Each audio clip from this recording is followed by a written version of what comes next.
Very good evening to all of you students. I hope you all are good.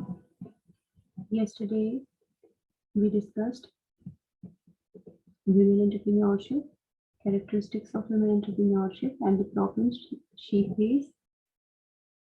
Today we have to discuss role of entrepreneurship basically. But before that, let me tell you something related to the women entrepreneurship, some additional information to you people, so that you may get an overview of how this concept of women entrepreneurship developed. Let's start.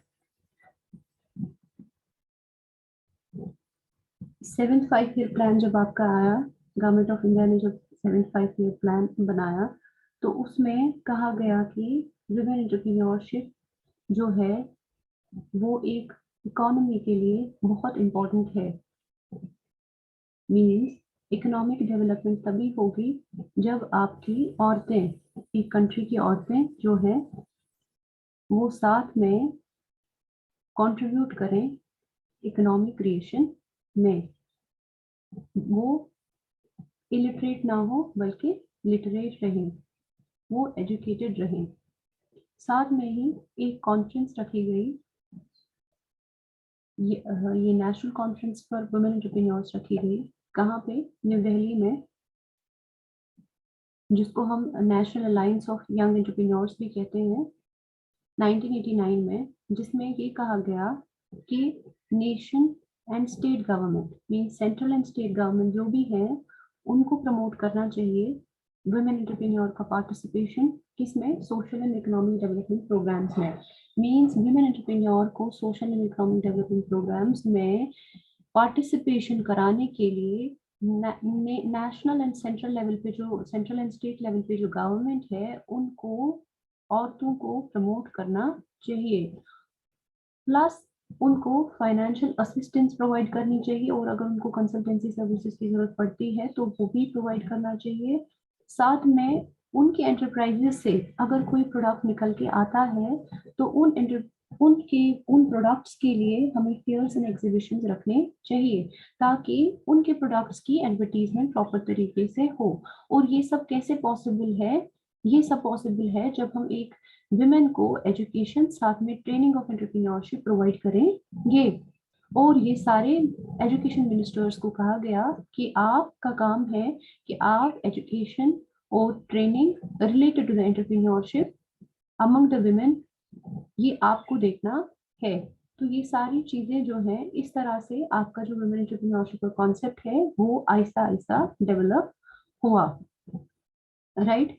तो फिर हमने women entrepreneurship पढ़ा कि वो क्या है, ठीक है, कि एक औरत जो जब वो ऑर्गेनाइजेशन अपना स्टार्ट करना चाहती है या अपना एंटरप्राइज स्टार्ट करना चाहती है, प्लस उसके अंदर सारी मैनेजरियल स्किल्स हैं उसको चलाने की, प्लस वो अपना फाइनेंशियल कैपिटल प्रोवाइड करती है 51%, साथ में 51% जो उसके एंटरप्राइज से एम्प्लॉयमेंट जनरेट होके आ रही है वो किन को जाती है? वो फीमेल्स को जा रही हो। तो ऐसी औरतों को हम क्या कहते हैं? हम वुमेन एंटरप्रेन्योर कहते हैं। ये थोड़ा सा बैकग्राउंड मैंने आपको दिया ताकि आपको थोड़ा आइडिया रहे कि वुमेन एंटरप्रेन्योर असल में बेसिकली कहाँ से, क्या कॉन्सेप्ट किस कहाँ से डेवलप हुआ है। तो आप याद रखोगे कि एक तो 7th 5-year प्लान में इसका कॉन्ट्रीब्यूट 7th 5-year प्लान में इसका जिक्र है, इसको मेंशन किया गया है वहां पे कि औरतें जो है उनको इकोनॉमिक डेवलपमेंट में हमें इंटीग्रेट करना चाहिए। प्लस एक अलायंस जिसको हम कहते हैं national alliance of young entrepreneurs, उन्होंने कॉन्फ्रेंस रखी थी न्यू दिल्ली के अंदर 1989 में, जहाँ पे उन्होंने बहुत सारा लाइक फोकस किया था कि सेंट्रल एंड स्टेट गवर्नमेंट को जो है उनको चाहिए कि वो प्रमोट करे वुमेन एंटरप्रेन्योर को और किस क्या क्या फाइनेंशियल असिस्टेंस प्रोवाइड करें। एजुकेशन मिनिस्टर्स को कहा गया कि एजुकेशन ट्रेनिंग वुमेन एंटरप्रेन्योर्स को दी जाए।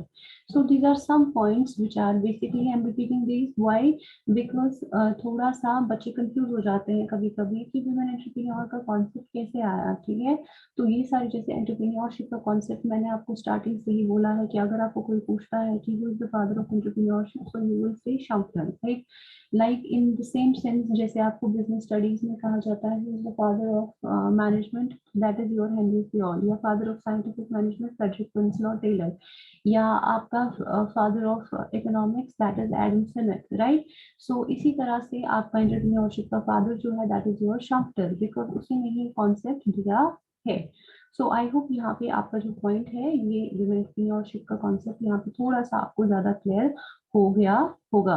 Now coming to the role of entrepreneurship, as we discussed कि हमारा जो रोल ऑफ एंटरप्रेन्योरशिप है वो हमने पहले भी डिस्कस किया है, लेकिन अगेन मैं आपको कह रही हूँ कि आपके सिलेबस में यहाँ पे भी ये मेंशन है कि इस वाले चैप्टर में आपका यूनिट सेकंड हम पढ़ रहे हैं, तो वहाँ पे भी आपका मेंशन है कि इकोनॉमिक डेवलपमेंट कैसे आपका करता है आपका एंटरप्रेन्योरशिप, लेकिन उसमें हमें दो ही चीजें मेंशन करनी है, एक तो आपका employment generation and your wealth creation, right. तो वेल्थ क्रिएशन या कह लो कि पॉवर्टी कैसे हम रिड्यूस कर सकते हैं, रिडक्शन इन पॉवर्टी कैसे हो सकती है, रिडक्शन इन अनएम्प्लॉयमेंट कैसे हो सकती है। फर्स्टली हम कहते हैं कि अनएम्प्लॉयमेंट क्या है, अनएम्प्लॉयमेंट मीन बेरोजगारी, राइट। मीन वो लोग जो पढ़े लिखे हैं लेकिन उनके पास काम करने का कोई जरिया नहीं है, तो उन लोगों को हम क्या कहते हैं, उन लोगों को हम अनएम्प्लॉयड पीपल कहते हैं, right? It is considered as a macroeconomic problem. This unemployment problem is what? It is macroeconomic problem. तो इसको हम कैसे कम कर सकते हैं, इसको हम तभी कम कर सकते हैं जब एक स्टेट या सेंटर के अंदर कोई एंटरप्रेन्योरशिप इंस्टीट्यूट होगा, कुछ ऐसे इंस्टीट्यूट होंगे जो इन अनएम्प्लॉयड यूथ के लिए काम करें, प्लस इनके अंदर वो स्किल्स प्रोवाइड करें, प्लस इनको वो ट्रेनिंग दे जिसके बेसिस पे ये अपने एंटरप्राइजेस को खोल सकें। और जब भी अपने एंटरप्राइजेस को खोलें, ना तो ये खुद के लिए एम्प्लॉयमेंट प्रोवाइड कर रहे हैं बल्कि ये बाकियों के लिए भी एम्प्लॉयमेंट प्रोवाइड करते हैं। तो इस तरह से हम एक अनएम्प्लॉयमेंट को रिड्यूस कर सकते हैं। कहा गया है कि जो आपका प्रोसेस ऑफ एंटरप्रेन्योरशिप है वो रिलेटेड है किससे, in reducing the unemployment levels in the economy, ठीक है। तो इस प्रोसेस जो आपका एंटरप्रेन्योरशिप का प्रोसेस है, मीन जो आपका एंटरप्रेन्योरशिप है, जब हम इसको अप्लाई करते हैं तो इससे क्या होता है, इससे रिजल्ट ये निकल के आता है कि आपकी जो अनएम्प्लॉयमेंट लेवल्स किसी कंट्री में होती हैं या किसी इकोनॉमी में होती हैं तो वो कम हो जाती है। और इस इफेक्ट को हम शम्टर इफेक्ट भी कहते हैं। अगर आपको कभी क्वेश्चन आता है what do you mean by Schumpeter effect आपके एग्जामिनेशन में, तो Schumpeter effect is nothing, this is just related to process of entrepreneurship that helps in reducing the unemployment situation in the country or in the economy. That effect is called your Shumter effect. You will remember this thing you will remember, क्योंकि वहां पे बच्चे like confuse हो जाते हैं कि शम्टर effect है क्या। शम्टर इफेक्ट सिंपली है कि जब आपका प्रोसेस ऑफ एंटरप्रेन्योरशिप आप किसी इकोनॉमी में अप्लाई करते हो, उससे आपकी अनएम्प्लॉयमेंट लेवल्स जो है वो कम हो जाती है। I hope this point is clear, right. तो यही है आपका कि एम्प्लॉयमेंट को हम रिड्यूस इस तरीके से कम कर सकते हैं, अनएम्प्लॉयमेंट लेवल्स को तब कम कर सकते हैं जब हम उनके अंदर, लोगों के अंदर एंटरप्रेन्योरशिप की अवेयरनेस दें। और ये कैसे पॉसिबल है, ये with the help of centre and state policies के हेल्प की वजह से, हेल्प की वजह से ये पॉसिबल है। प्लस कुछ ऐसे इंस्टीट्यूट्स हैं जो आपका सेंटर या स्टेट प्रोवाइड करता है जहां से आपको बेसिक इंफॉर्मेशन मिलती है कि एंटरप्राइज को कैसे स्टार्ट करना है, एंटरप्राइज को कैसे चलाना है, आपके मैनेजरियल स्किल्स कैसे इंप्रूव हो सकते हैं। So these things are helpful in the process of generating employment levels in an economy. I hope this point is clear. Further मैंने इसमें ज्यादा कुछ नहीं बोलना because we have already discussed role of entrepreneurship in your previous chapter as well. तो यहाँ पे आपका दो ही है दिए गए हैं, क्योंकि यहाँ पे भी है लेकिन यहाँ पे सिर्फ कहा गया है कि एम्प्लॉयमेंट जनरेशन कैसे हम जनरेट करते हैं, रिडक्शन ऑफ अनएम्प्लॉयमेंट कैसे हो सकती है। वहां पर मैंने आपको डिटेल में बताया था कि कैसे फिर स्टैंडर्ड ऑफ लिविंग इंप्रूव होता है, कैसे इनकम इंक्रीज होती है। तो ये सारी चीजें रिलेटेड टर्म्स आपको वहां पे समझाई थी। अब है यहाँ पे second point is your wealth creation and poverty reduction. As simple as that, मैंने अभी आप लोगों को कहा कि एंटरप्रेन्योरशिप प्रोसेस से क्या होता है, एंटरप्रेन्योरशिप प्रोसेस से एम्प्लॉयमेंट लेवल्स जो इकोनॉमी की है वो इंक्रीज हो जाती है, आपकी एम्प्लॉयमेंट लेवल्स जो है कंट्री की वो बढ़ जाती है।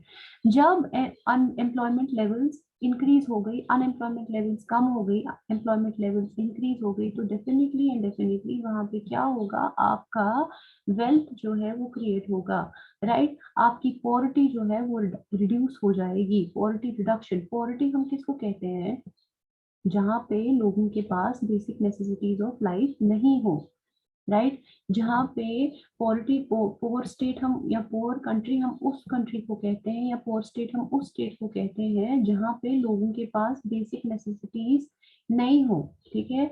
जीने के लिए जो बेसिक नेसेसिटीज है, that is your food, shelter and clothing, right, उनके पास वो चीजें ना हो, तो उस स्टेट को हम पोअर स्टेट कहते हैं, राइट।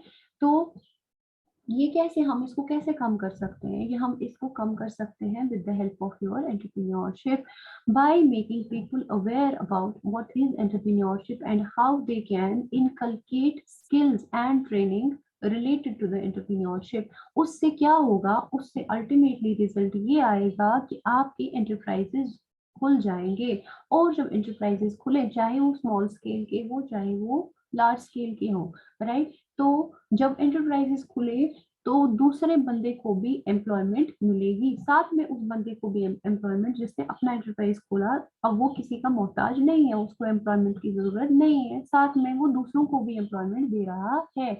तो उससे क्या होगा, प्रोडक्ट्स प्रोड्यूस होंगे, प्रोडक्ट्स आगे बिकेंगे, मार्केट में बिकेंगे, राइट। जब मार्केट में बिकेंगे आपके प्रोडक्ट्स, तो आपको क्या जनरेट होगा, आपको रेवेन्यू जनरेट होगा, और जब वो आपकी बिजनेस में आएगा तो आप उसको कैसे डिस्ट्रीब्यूट करोगे, in the form of salaries, जो इन्हीं अनएम्प्लॉयड यूथ को आप दोगे, प्लस अपने लिए भी आप प्रॉफिट्स में से कुछ पोर्शन निकालोगे। ओनर, यहाँ पे मैं ओनर की बात कर रही हूँ, ठीक है, एंटरप्रेन्योर की बात कर रही हूँ, ठीक है, तो वो खुद के लिए भी कुछ ना कुछ तो उसमें से निकालेगा ना, प्लस साथ में जिन जिन लोगों को उसने एम्प्लॉयमेंट दी है उनको सैलरीज देगा, तो उस सैलरी से क्या होगा, उस सैलरी से उस दूसरे बंदे का घर चलेगा।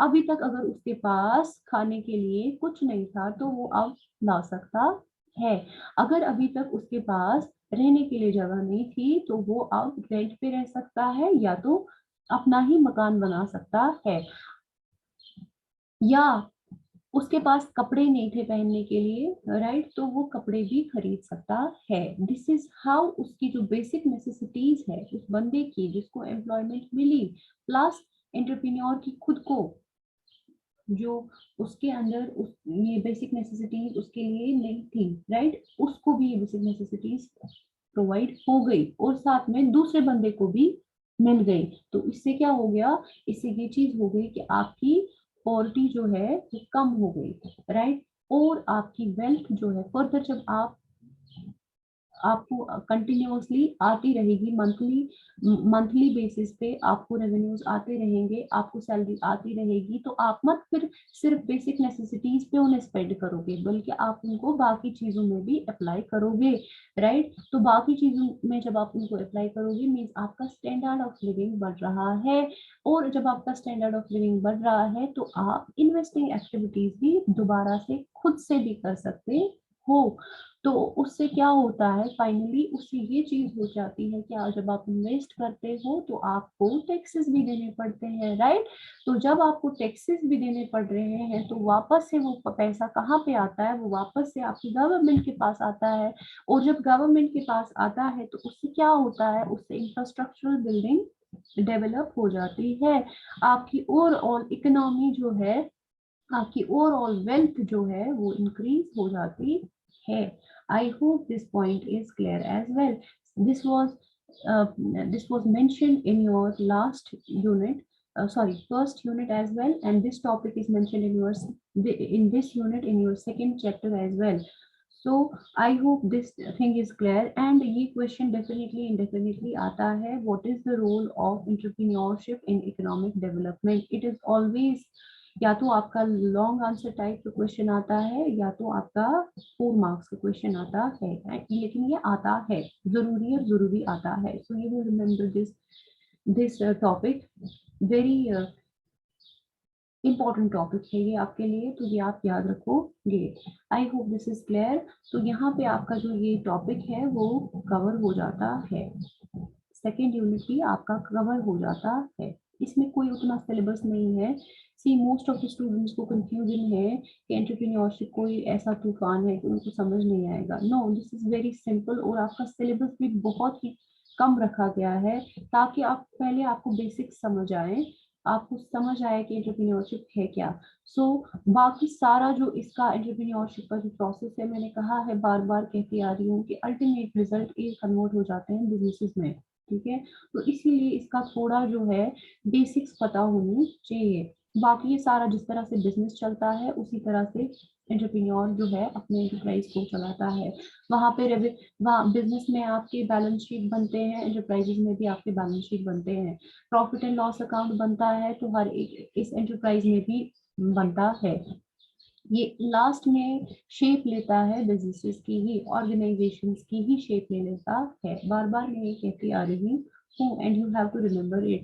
जिस तरह से आप अकाउंटेंसी के जो भी प्रिंसिपल्स अप्लाई करते हो, ठीक है, या आपका फाइनेंस जो भी आप अप्लाई करते हो, उसी तरह से इसमें भी वही होता है सेम। इसीलिए कुछ स्टूडेंट्स को कंफ्यूजन होता है कि क्या बिजनेस अलग है और एंटरप्रेन्योरशिप अलग है। नहीं, एंटरप्रेन्योरशिप एक सब्जेक्ट है, नो डाउट। बिजनेस भी एक सब्जेक्ट है, लेकिन entrepreneurship is the basic step, ठीक है, कि किस तरह से एंटरप्राइजेस को हम खड़ा कर सकते हैं, किस तरह से हम लोगों के अंदर स्किल्स को, ट्रेनिंग्स को इम्पार्ट कर सकते हैं, सो दैट वो किसी के मोहताज ना रहे, अनएम्प्लॉयमेंट लेवल्स एक कंट्री में कम हो जाए।